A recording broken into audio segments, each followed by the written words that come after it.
आज के मेहमान।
दोस्त प्रोड्यूस कर रहा है, spending money on the film, तो बहुत तकलीफ हुई इसलिए कि मुझे पता नहीं था कि इसका पैसा वापस आएगा कि नहीं आएगा।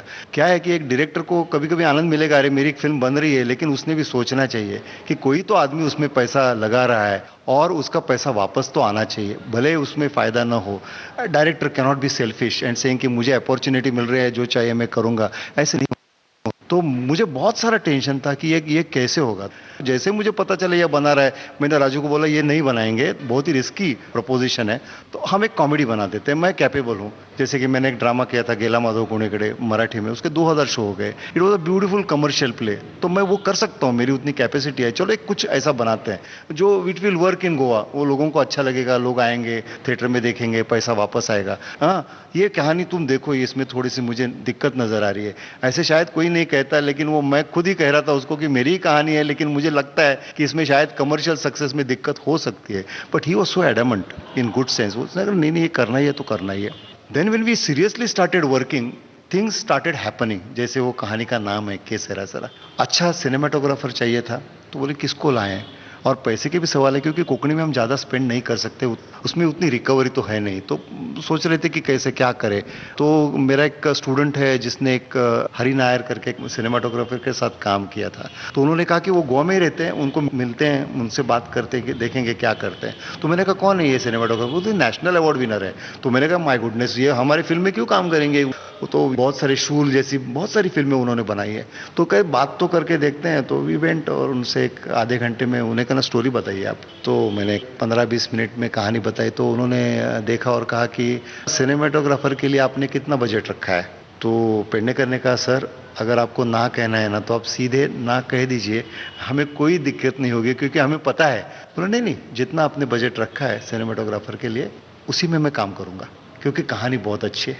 So that was the first victory कि एक अच्छा सिनेमाटोग्राफर हमें मिल गया। सो दैट इज 50% सक्सेस, क्योंकि क्या होता है कि एक डायरेक्टर और cinematographer if they are on the same page, things are very easy for cinema. उसमें बात उससे आगे चली गई कि उसको एडिट कौन करेगा, तो किसी ने नीरज भोरालिया का नाम बताया था जिसने श्वास की, वीर की, वड़ू की, वो भी नेशनल अवार्ड फिल्म थी श्वास, वेंट टू ऑस्कर्स। तो बोला ये आदमी क्यों करेगा हमारी फिल्म, तो वो पूछ के तो देखते हैं, तो उनको बताया तो कहते हैं अच्छा एक काम करते हैं, मैं पहले दिन से ही आ जाता हूँ। वो शूटिंग के पहले दिन से यहाँ पे आए और he attended the entire shooting हमारे साथ डिस्कस करके। तो ये राइट शूटिंग 15 दिन वो यही थे हमारे साथ।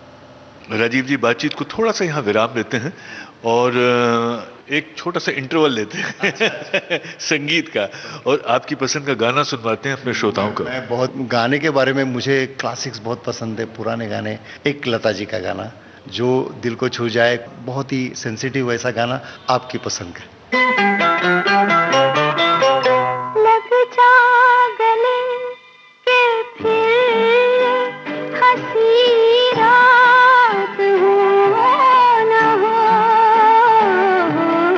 शायद फिर से जन्म में मुलाकात हो न हो।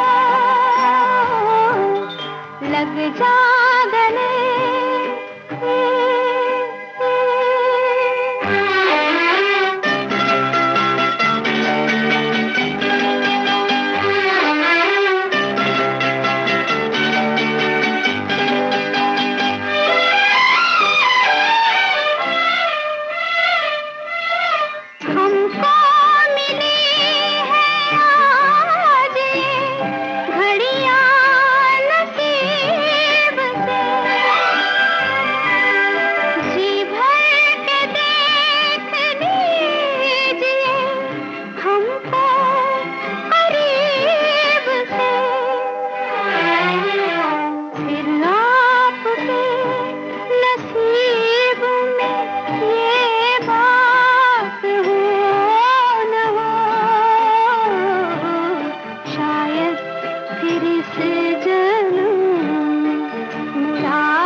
जा गले के फिर ये हंसी रात हो न हो, शायद फिर इस जन्म में मुलाकात हो न हो, लग जा गले। राजीव शिंदे जी, आपने भी अपनी फिल्म के लिए किसी संगीतकार से उसका अच्छा संगीत मिल जाए, किसी बहुत बेहतरीन संगीतकार का बैकग्राउंड स्कोर की जरूरत पड़ती है, तो ये जो जब संगीत का जो पक्ष आया उसके लिए किससे बात की आप? एक्चुअली इसमें बात क्या हुई कि इस फिल्म में संगीत तो इम्पोर्टेंट था, लेकिन सबसे ज़्यादा इम्पोर्टेंट थी साउंड डिज़ाइन। वो बहुत ही इम्पोर्टेंट थे क्योंकि उस फिल्म की ट्रीटमेंट बहुत ही अलग है। तो एक तो हमें संगीतकार जो मिल गए वो राज नारायण देव, जो कलकत्ता से हैं। तो मुझे कुछ अलग साउंड चाहिए था फिल्म के लिए। तो मुझे लगा कि एक रूटीन साउंड यूज़ करने की बजाय अगर कुछ हम अलग साउंड इस्तेमाल करें बैकग्राउंड में तो इम्पैक्ट ज़्यादा रहेगा। तो वी डिस्कस्ड विथ हिम, तो उन्होंने भी मान लिया, वो आ गए। लेकिन सबसे बेहतरीन चीज़ हुई साउंड डिज़ाइनर, जिसमें विश्वदीप चटर्जी ये साउंड डिज़ाइनर है, 2 नेशनल अवार्ड विनर है उनको। बाजीराव मस्तानी, मुन्ना भाई MBBS, पीकू, परिणीता, एकलव्य, ये सारी फिल्में उन्होंने बनाई है। He is one of the masters of sound design in the industry today. बहुत ही उनका पोजीशन है। तो उनकी भी ऐसी चीज़ हुई कि वो हरि नायर के दोस्त हैं, पहले FTI में दोनों साथ में थे। तो मैंने जब कहा कि साउंड तो अच्छा होना चाहिए, हरि नायर बोले ये इतना अच्छा हमारे हाथ में प्रोडक्ट है अभी, क्योंकि तब तक शूटिंग हो चुका था, हमारे हाथ में रशेस थे, तो हमें पता था कि हमारे हाथ में कुछ अच्छा मटेरियल है। तो उसको सजाने के लिए it was necessary that we need absolutely good sound. तो उन्होंने कहा मैं उनको एक बात करके पूछ लेता हूँ। तो हमने कहा कौन है ये? विश्वदीप चटर्जी करके है, उनको मैं पूछता हूँ। तो मैंने बोला हम कैसे अफोर्ड कर सकते हैं कोकणी के लिए? वो बोलते पूछते तो सही है। तो उन्होंने फ़ोन किया, उन्होंने कहा कि ठीक है एक काम करो, मुझे थोड़ा रशेस भेज दो, मैं देखता हूँ। तो मैंने स्टोरी बताई, रशेस भेज दिए। वही बात हरि नायर सर ने की, आपने कितना बजट रखा है तो बोल दो, मैं कर रहा हूँ। And I want to stress this point कि बड़े लोग हैं, बड़े इन व्हाट सेंस, उनके काम की वजह से जो बड़े बने हैं, क्वालिटी ऑफ वर्क, बहुत सारा काम उनके पास है, लेकिन सबसे अच्छी चीज़ है कि वो अच्छे इंसान हैं और अच्छे काम के कदरदान भी हैं। कदरदान तो है ही, और इतना उन्होंने हमें समय दिया और they treated this film like their own baby. ये सबसे अच्छी बात है। इसीलिए अगर आप फिल्म देखेंगे तो उसकी हर चीज़ में आपको लगेगा कि ये कहीं भी हावी नहीं हो रही है, कोई भी डोमिनेट नहीं कर रहा है, और सबका एक बहुत अच्छा ब्लेंड इस फिल्म में। राजीव जी, चूंकि बात सिनेमा की चल रही है और हमारे सिनेमा का खास अंग है, उसका विशिष्ट हिस्सा है संगीत, आपकी पसंद का तीसरा गाना? मदन मोहन जी का, जो आपको अच्छा लगे।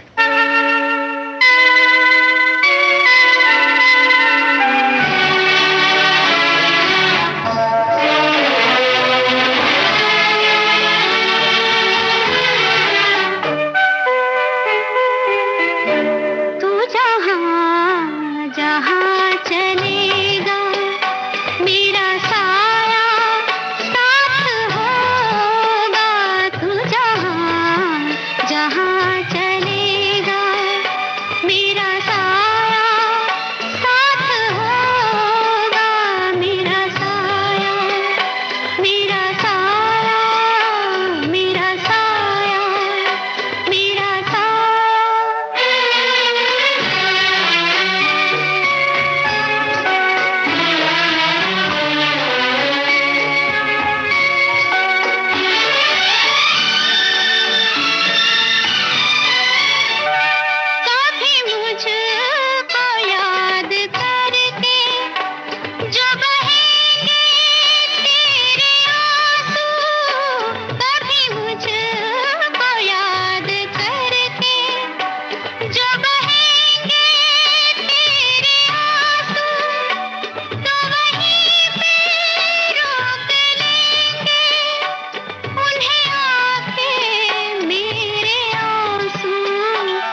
हमने मदन मोहन साहब का संगीत सुनवाया, और राजीव भाई इसका जो पोस्ट प्रोडक्शन था फिल्म का, ये मैक्सिमम कहाँ हुआ?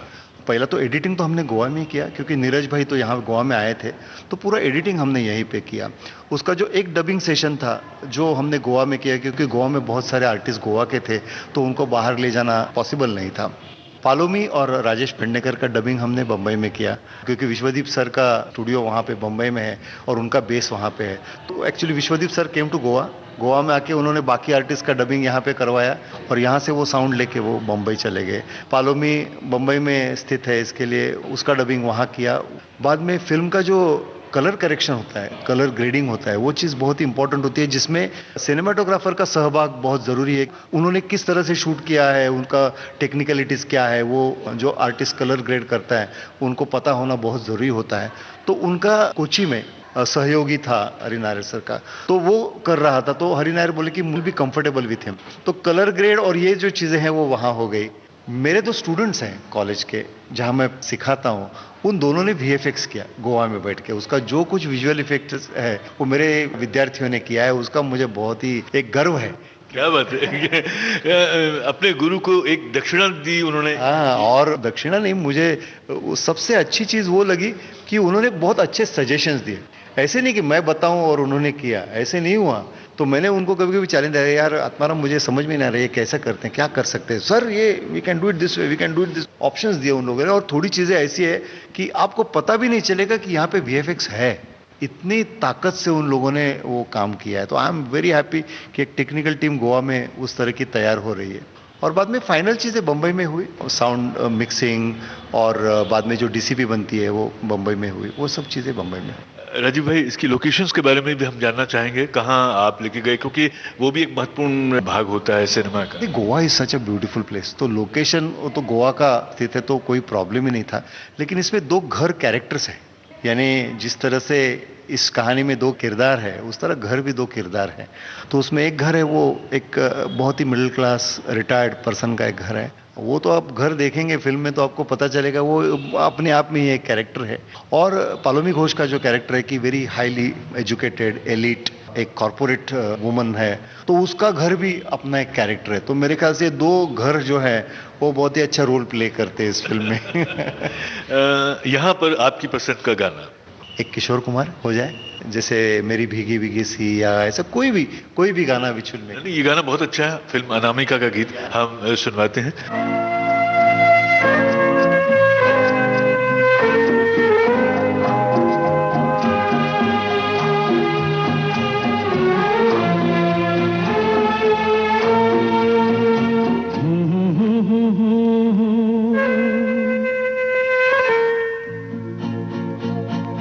मेरी भीगी भीगी सी पलकों पे रह गए, जैसे मेरे सपने बिखर के, जले मन तेरा भी किसी के मिलन को, अनामिका तू भीतर से।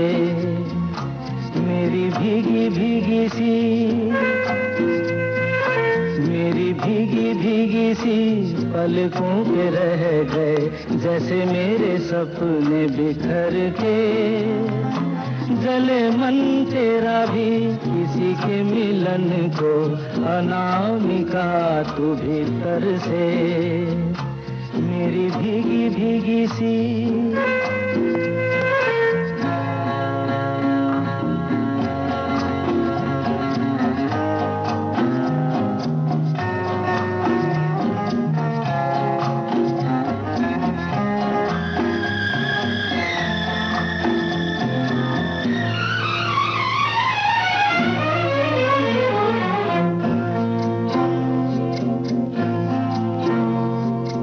तुझे बिन जाने बिन पहचाने,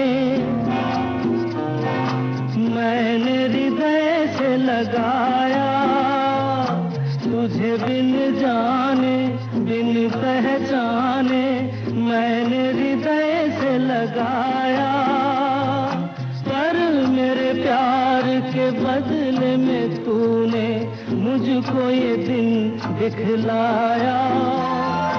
जैसे बिरहा की रुत मैंने काटी, तड़प के आहें भर भर के। जले मन तेरा भी किसी के मिलन को, अनामिका तू भीतर से मेरी भीगी भीगी सी।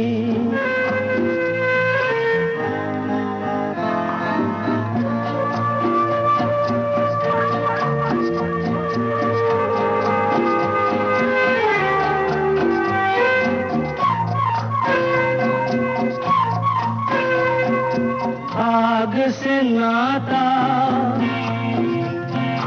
नारी से रिश्ता, काहे मन समझ न पाया।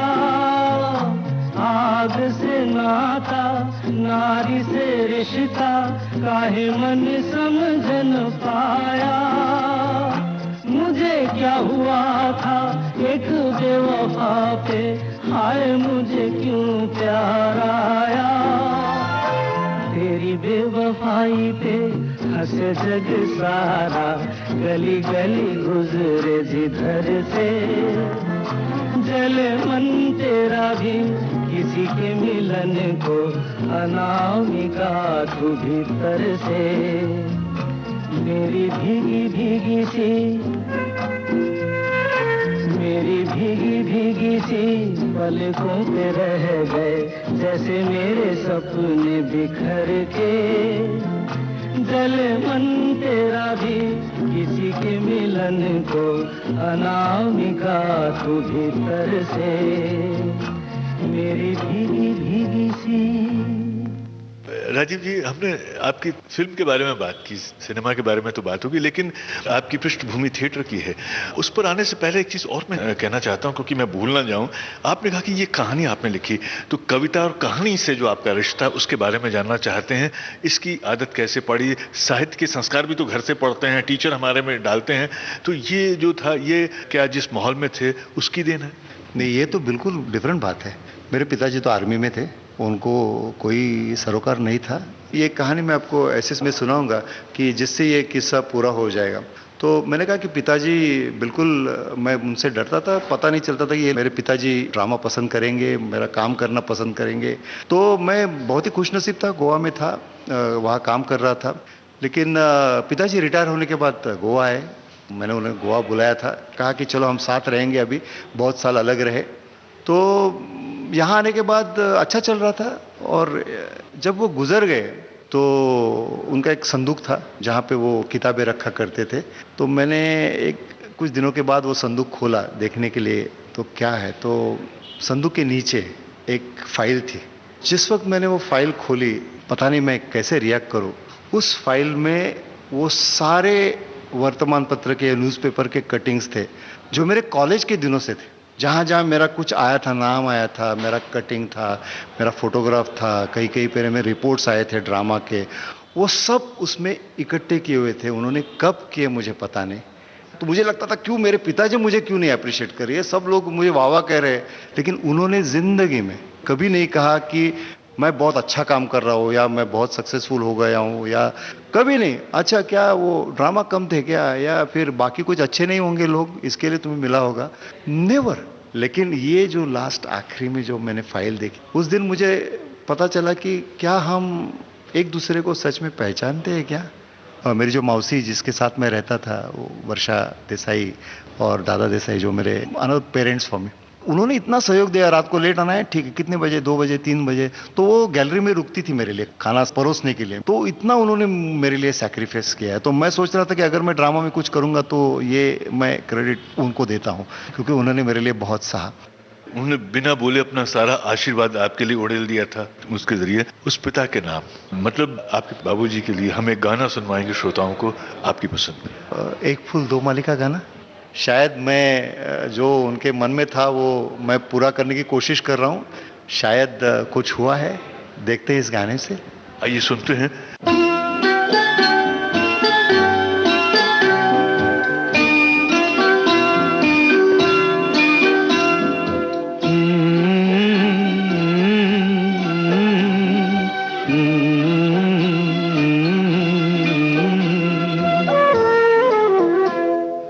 सूरज कहूँ या चंदा, तुझे दीप कहूँ या तारा, मेरा नाम करेगा रोशन, जग में मेरा राज दुलारा।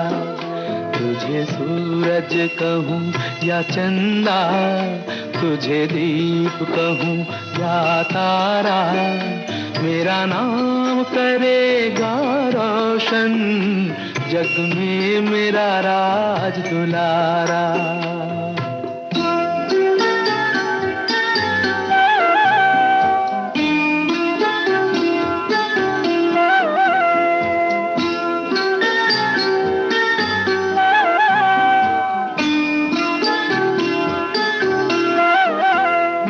कब से तरस रहा था मेरे आंगन में कोई खेले, नन्ही सी हंसी के बदले मेरी सारी दुनिया ले ले। तेरे संग झूल रहा है मेरी बाहों में जग सारा, मेरा नाम करेगा रोशन, जग में मेरा राज दुलारा। तुझे सूरज कहूँ या चंदा, तुझे दीप कहूँ या तारा, मेरा नाम करेगा रोशन, जग में मेरा राज दुलारा।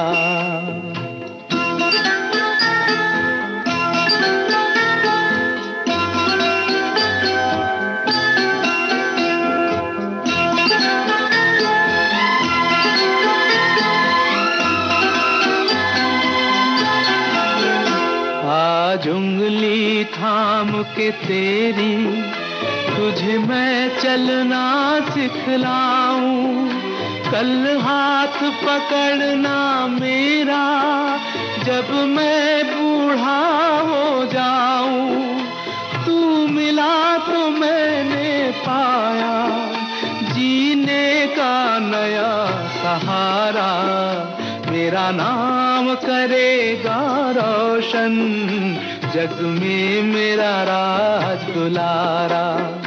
तुझे सूरज कहूँ या चंदा, तुझे दीप कहूँ या तारा, मेरा नाम करेगा रोशन, जग में मेरा राज दुलारा।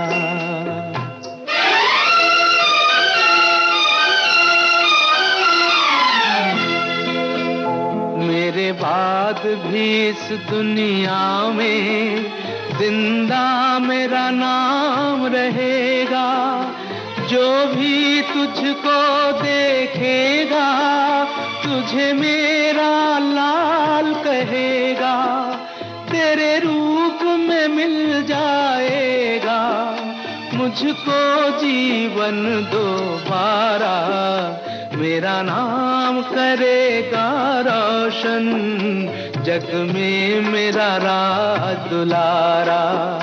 तुझे सूरज कहूँ या चंदा, तुझे दीप कहूँ या तारा, मेरा नाम करेगा रोशन, जग में मेरा राज दुलारा। कभी कभी हम बोलते हैं कि नेसेसिटी जो होती है ना, वो आपको कुछ करने के लिए फोर्स करती है कि उसकी वजह से आप बहुत सारी चीज़ें करते हैं। एक चीज़ ऐसी हुई कि यहाँ में लिखने वाला कोई नहीं था गोवा में, मराठी प्लेज नए कुछ नहीं मिलते थे, हमारे पास फीमेल आर्टिस्ट नहीं थे, तो ऐसे हुआ करता था यार प्ले क्या करेंगे, चलो लिखेंगे प्ले फिर अगर नहीं है तो, और लिखते समय फीमेल आर्टिस्ट के बजाय लिखेंगे तो हम ही काम कर सकेंगे। इस तरह से वन नाइट प्ले लिखना शुरू कर दिया, क्योंकि हर बार कॉलेज के लिए प्ले लिखना पड़ता था, फीमेल आर्टिस्ट नहीं है तो क्या करें, चलो 4 मेल का लिखते हैं, 4 मेल फ्रेंड्स हैं, हम बहुत अच्छे फ्रेंड्स हैं तो रिहर्सल के लिए भी आसानी होगी। तो ऐसे करके एक जुगाड़ जैसे कहते हैं करके वो स्क्रिप्ट बनाते थे। लेकिन ऐसे हुआ कि बहुत सक्सेस मिला, हर बार वन नाइट प्ले फर्स्ट आता था, तो अखबार में तस्वीरें आती थी। लेकिन कहीं पे एक बात दिल में थी कि हम गोवा में हैं, गोवा बहुत छोटा है, जब भी कोई प्रशंसा करता है मुझे पता था कि वो बहुत ही छोटी जगह की प्रशंसा है, ये शायद सही नहीं भी हो सकती, यानी प्रशंसा अच्छी होती है लेकिन उससे वो दिमाग में नहीं चढ़नी चाहिए, क्योंकि हम अभी तक बड़े समंदर में नहीं हैं, हम छोटे सी जगह पे काम कर रहे हैं। तो ये शायद ठीक है, लेकिन हमें बहुत और काम करना चाहिए। तो वी ट्राइड, हमने बहुत सारे एक्सपेरिमेंट थिएटर में किए।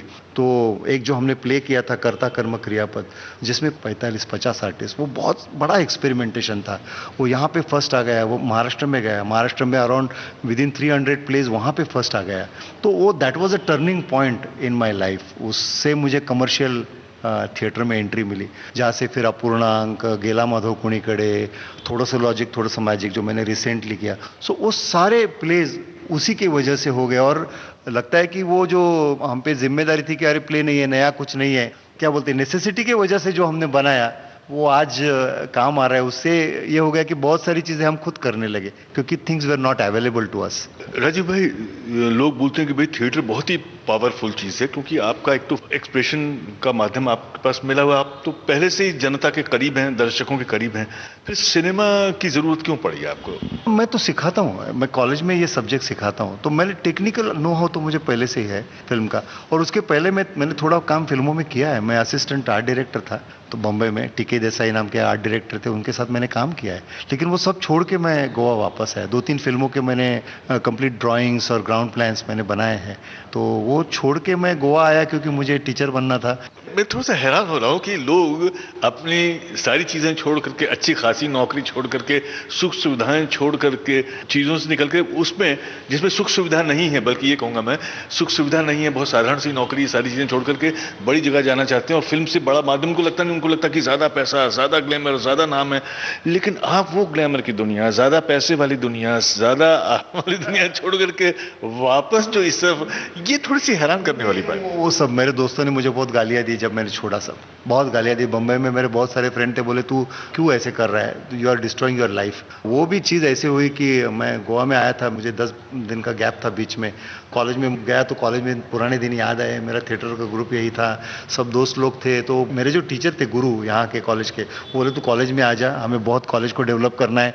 तो एक दिमाग ऐसे घूम गया कि पता नहीं चला कि क्या करें। तो मैं वापस गया बम्बई में, तो बम्बई में मेरे गुरु हैं, उनके साथ मैंने बहुत काम किया। तो उन्होंने मुझे देखा, उनको लगा कि मुझे कुछ तकलीफ हो रही है, मेरा ध्यान नहीं है। तो पूछा राजू क्या हो गया, क्या प्रॉब्लम क्या है। मैंने बोला ऐसे ऐसे बात हुई है, वहाँ कॉलेज में बुला रहे हैं और मैं तो यहाँ पे हूँ, आप ही ने मुझे यहाँ चांस दिया है बम्बई में और I am doing very well. मुझे ऐसे लग रहा है कि और 1-2 साल में मैं खुद आर्ट डायरेक्टर बन सकता हूँ। तो मैं बहुत ही कन्फ्यूज हूँ, पता नहीं मैं क्या करूँ। गोवा में भी जाना चाहता हूँ कॉलेज में। तो उन्होंने मुझे देखा और बोला कि क्या है राजू, एक काम कर, do what your heart says because mind is corrupt. मैंने मेरे दिल की सुन ली और सब कुछ छोड़ के मैं गोवा वापस आया। पैसा शायद मैंने गंवा दिया होगा सारे प्रोसेस में, लेकिन जितना मुझे सेटिस्फेक्शन मिला है मेरे ख्याल से उसके तुलना में पैसा कोई चीज़ नहीं। मुझे तो लगता है कि आपने रिश्ते कमाए, आदमी कमाए, दोस्त कमाए, ये भी तो बहुत बड़ी पूंजी है आपकी। और बहुत सारे विद्यार्थी। मैं आज जब फील्ड में जाता हूँ, कहीं भी मुंबई जाता हूँ, तो कहीं ना कहीं से मेरा एक विद्यार्थी सामने आ जाता है, कहता है कि सर अरे आप आए, वो देखो मैं यहाँ पे काम कर रहा हूँ, मैंने ये फिल्म बनाई है, मैंने ये किया है, मैंने वो किया, मैं इफेक्ट्स करता हूँ मैं। तो इतनी खुशी होती है, जहाँ जहाँ जाता हूँ स्टूडेंट्स मिलते हैं। I think that is what I have earned. वैसे हमारे सुनने वालों को खुशी और हो जाएगी जब वो आपकी पसंद का गाना सुनेंगे। वो मीना कुमारी के ऊपर फिल्माया गया एक गाना, दिल एक मंदिर फिल्म का, हम तेरे प्यार में सारा आलम खो बैठे।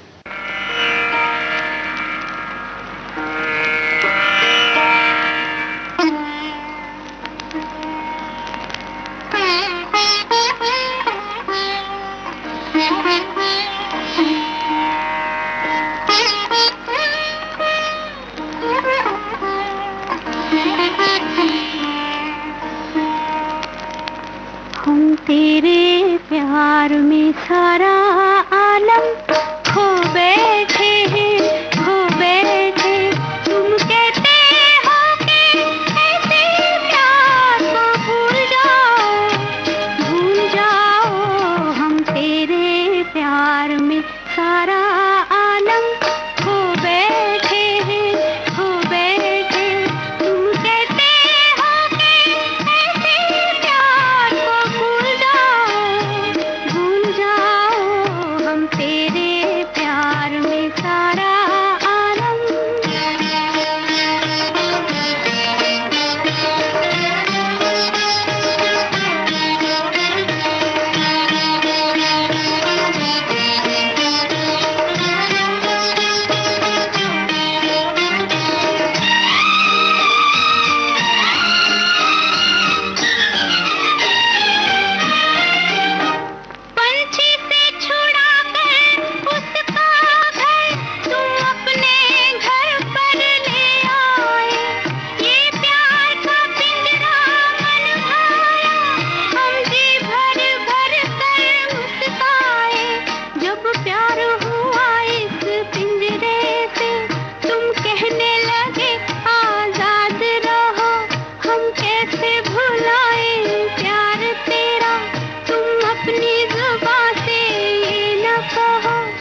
अब तुम सा जहां में कोई नहीं है, हम तो तुम्हारे हो बैठे।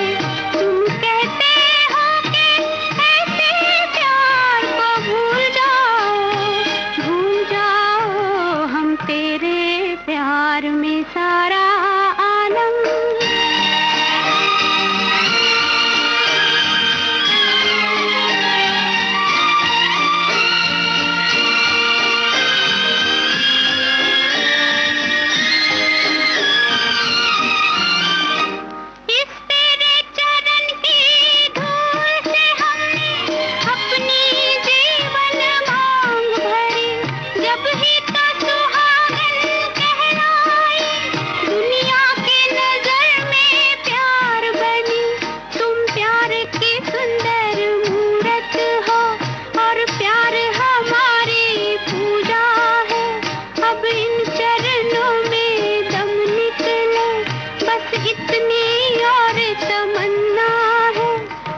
प्यार के गंगा जल से बलम के तन मन अपना धो बैठे।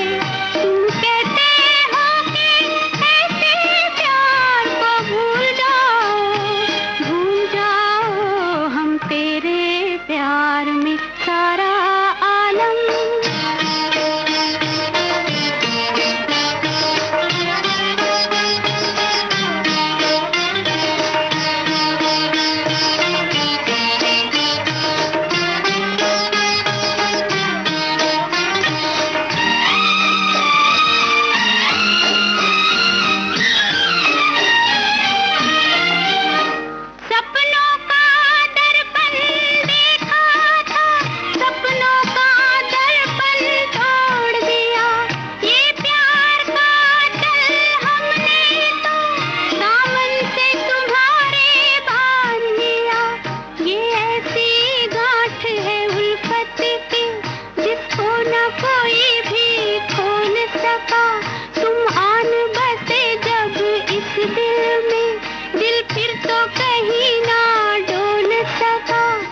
प्यार के सागर हम तेरी लहरों में ना डूबो बैठे। तुम कहते हो कि ऐसे प्यार को भूल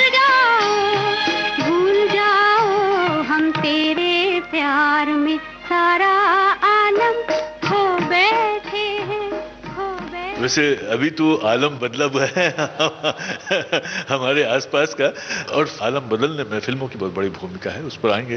लेकिन राजीव भाई, अगर मैं थिएटर की और बात ना करूं तो मामला ज़रा अधूरा रह जाएगा। अंदाजन कितने नाटक आपने लिखे होंगे और कितने मंचित किए होंगे? मेरे ख्याल से मेरी 20 एक वन एक्ट प्लेस मेरे हैं, 12 या 13 मेरे फुल लेंथ प्लेज है, जिसमें रिसेंटली जो मैंने लिखा है उसको मुझे महाराष्ट्र स्टेट का अवार्ड मिला है। थोड़ा सा लॉजिक थोड़ा सा मैजिक, एक मैंने हाल ही में जनरेशन के ऊपर लिखी हुई कहानी है। राजीव जी, फिल्म समारोह में तो ये फिल्म शामिल हुई है, इसके अलावा भी दूसरे फिल्म समारोहों से आपको निमंत्रण मिला? अभी हमने कहीं भेजे नहीं थे, लेकिन ढाका इंटरनेशनल में वो ऑलरेडी सहभागी है, तो आगे देखते हैं कहाँ जाएगी वो। मराठी सिनेमा का जन्म ही तभी हो गया था जब वो हमारे देश में है ना, तो उसका इतिहास ही बहुत पुराना है। कोंकणी में भी अच्छी फिल्में बन रही है, और इस बीच मराठी सिनेमा में बहुत एक जो नए फिल्मकार आए हैं उन्होंने बहुत ही ऑफ बीट सिनेमा दिया है, जो लीक से हट करके, और बहुत अच्छी कहानियाँ। तो आपको क्या लगता है, कोंकणी का जो सिनेमा है वो और मराठी का सिनेमा, इसमें जो ये काम हो रहा है, इसके बारे में एक फिल्मकार के रूप में आपकी क्या राय है? नहीं, फिल्मों के लिए और थिएटर के लिए कंटेंट इज द किंग। अगर आपके पास अच्छी थीम है तो फिल्म अच्छी या ड्रामा अच्छा बन सकता है। श्वास के बाद मेरे ख्याल से पूरा सिनेरियो चेंज हो गया मराठी सिनेमा के लिए, लोग आने लगे थिएटर में फिर से, क्योंकि बहुत अलग अलग किस्म के सब्जेक्ट लोगों ने इंट्रोड्यूस किए। तो मैं कहता हूँ कोंकणी में भी ऐसा होना चाहिए। जैसे वो नासियो कुंपासर करके एक फिल्म अभी हाल ही में आई, वो बहुत ही अलग थी, गाने थे और बहुत ही अलग किस्म से बनी हुई फिल्म थी। उसे कमर्शियल सक्सेस भी मिला और उसे नेशनल अवार्ड और बाकी चीज़ें भी मिली। तो शायद मेरी फिल्म भी अलग लोगों को लगे और लोग कहें कि अरे ये कुछ अलग देखने के लिए मिला, तो मुझे बहुत अच्छा लगेगा। टेलीविजन के लिए भी आपने काम किया? हाँ, गोवा दूरदर्शन आया गोवा में, तब कोई नहीं बना सकता था गोवा में, किसी को पता नहीं था आर्टिस्ट को, लोकल आर्टिस्ट को, क्योंकि उन्होंने टेलीविजन में कुछ काम नहीं किया था। तो उस वक्त मैंने बहुत सारे गाने बनाए, 2-3 प्लेज मैंने किए, छोटे फिल्म्स बनाए मैंने, और उसे बहुत ही लोगों ने सहा। एक आखिरी सवाल, विविध भारती से कभी आपका कोई एसोसिएशन रहा? आपकी स्मृतियों में विविध भारती के कौन से कार्यक्रम हैं, उनके बारे में, और क्या राय है आपकी विविध भारती के बारे में? माय गुडनेस, विविध भारती तो वो जैसे ब्लड का स्ट्रीम होता है ना, जैसे अपने खून जैसे अपने इसमें बहता है, वो विविध भारती तो वैसी है जिंदगी में। वो हर पल, हर दिन, हर दिनों उसके बिना नहीं होगा। आपकी आवाज़ अगर मैं नहीं सुनूंगा कि ये विविध भारती, तो क्या कहूँ, वो तो बिल्कुल वो ऐसे लगेगा कि कुछ तो जिंदगी में कुछ तो मिस हो गया है। विविध भारती तो it's a part of life यार। जैसे विविध भारती हमारी जिंदगी का हिस्सा है, सिनेमा हमारी जिंदगी का हिस्सा है, नाटक, संगीत, साहित्य हिस्सा है, तो फिल्म संगीत भी तो हिस्सा है। और यहाँ पर हम अपने कार्यक्रम के आखिर में आपकी पसंद का एक गाना और सुनवाना चाहेंगे श्रोताओं को। अभी कोई बहुत ही बढ़िया ओपी नैयर और आशा भोसले का कोई भी कॉम्बिनेशन, आइए सुनते हैं।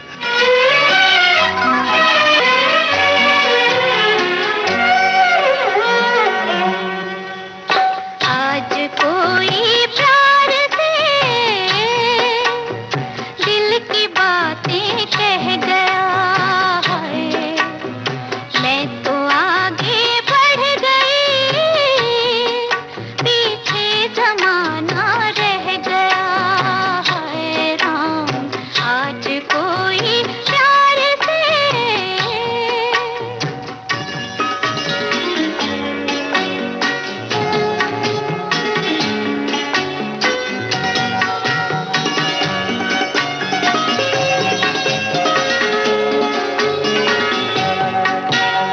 चीर कर पत्थर का सीना, झूम कर झरना बहा, जिसमें एक तूफान था, सौ करवटें लेता हुआ। आज मौजों की रवानी में किनारा बह गया है, एक किनारा बह गया, मैं तो आगे बढ़ गई, पीछे जमाना रह गया है राम। आज कोई प्यार से दिल की बातें कह गया है राम। आज कोई प्यार से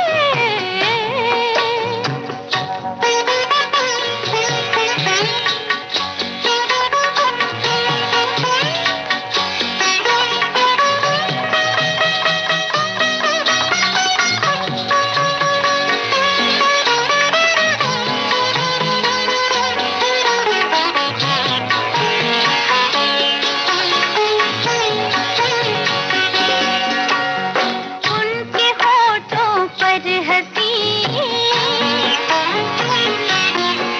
हाय खिल के जब लहरा गई, वो भी कुछ घबरा गए, मैं भी कुछ शर्मा गई, वो भी कुछ घबरा गए, और मैं भी कुछ शर्मा गई। कुछ नहीं कहते हुए भी कोई सब कुछ कह गया है, कोई सब कुछ कह गया, मैं तो आगे बढ़ गई, पीछे जमाना रह गया है राम। आज कोई प्यार से दिल की बातें कह गया है राम। आज कोई प्यार से। राजीव जी, आपसे बात करके बहुत अच्छा लगा, और सिनेमा में ये जो आपकी यात्रा शुरू हुई है ये बहुत आगे जाए। थिएटर में तो आपने बहुत नाम कमाया, लेखन में बहुत नाम कमाया। हम तो यही कहेंगे कि कीर्ति के और कामयाबी के नए आयाम खुलें, आप आसमान छुएं। मैं अपनी ओर से, विविध भारती के करोड़ों सुनने वालों की ओर से आपका शुक्रिया अदा करता हूँ। नमस्कार। नमस्कार। रंगमंच, टेलीविजन और सिनेमा से जुड़े अभिनेता, निर्माता, निर्देशक राजीव शिंदे से कमल शर्मा की बातचीत अभी आप सुन रहे थे। संयोजक मनोज जैन, रिकॉर्डिंग इंजीनियर राजेंद्र नाइक, प्रस्तुतकर्ता कल्पना शेट्टी। आज के मेहमान।